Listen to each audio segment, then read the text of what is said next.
Minisita Lugoloobi alabiseeko leero ku kkooti y'abali b'enguzi era abadde mu maaso g'omulamuzi Margaret Tibulya. Kyokka ono yeeganye emisango ebiri egimuvunaanibwa nga nabwe kityo waakuddayo mu kkooti ng'ennaku z'omwezi 21 omwezi ogujja omwaka guno. Mu misango egisomeddwa ono kuliko eky'okuba nti yatwala amabaati 7 agaaliko ebiwandiiko ebya OPM ng'akimanyi bulungi nti tegabeera ga muntu ssekinnoomu okugakozesa wabula gaali gaakuyamba bantu abawejjere ab'omu Karamoja. Emisango nno gino egimuvunaanibwa gyazzibwa mu mwezi ogwokubiri ogwa 2022 n'omwezi ogwokusatu mu mwaka gwe gumu okutuusa mu mwezi ogw'omusanvu ogwa 2023. Newankubadde nno bino nga bibadde bigenda mu maaso bo bannamawulire tebakkiriziddwa mu kkooti eno, newankubadde ng'abadde yaggyibwako paasipoota ye oluvannyuma lw'okufuna beyiro gye buvuddeko ono emuddiziddwa nga kigambibwa nti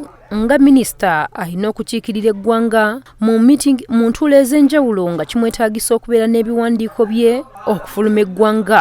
Ensonga lwaki ebiwandiiko bye bimuddiziddwa kwe kubanga Registrar Pamela Lamunu yakizudde nga kyetaagisa ono okukiikirira eggwanga.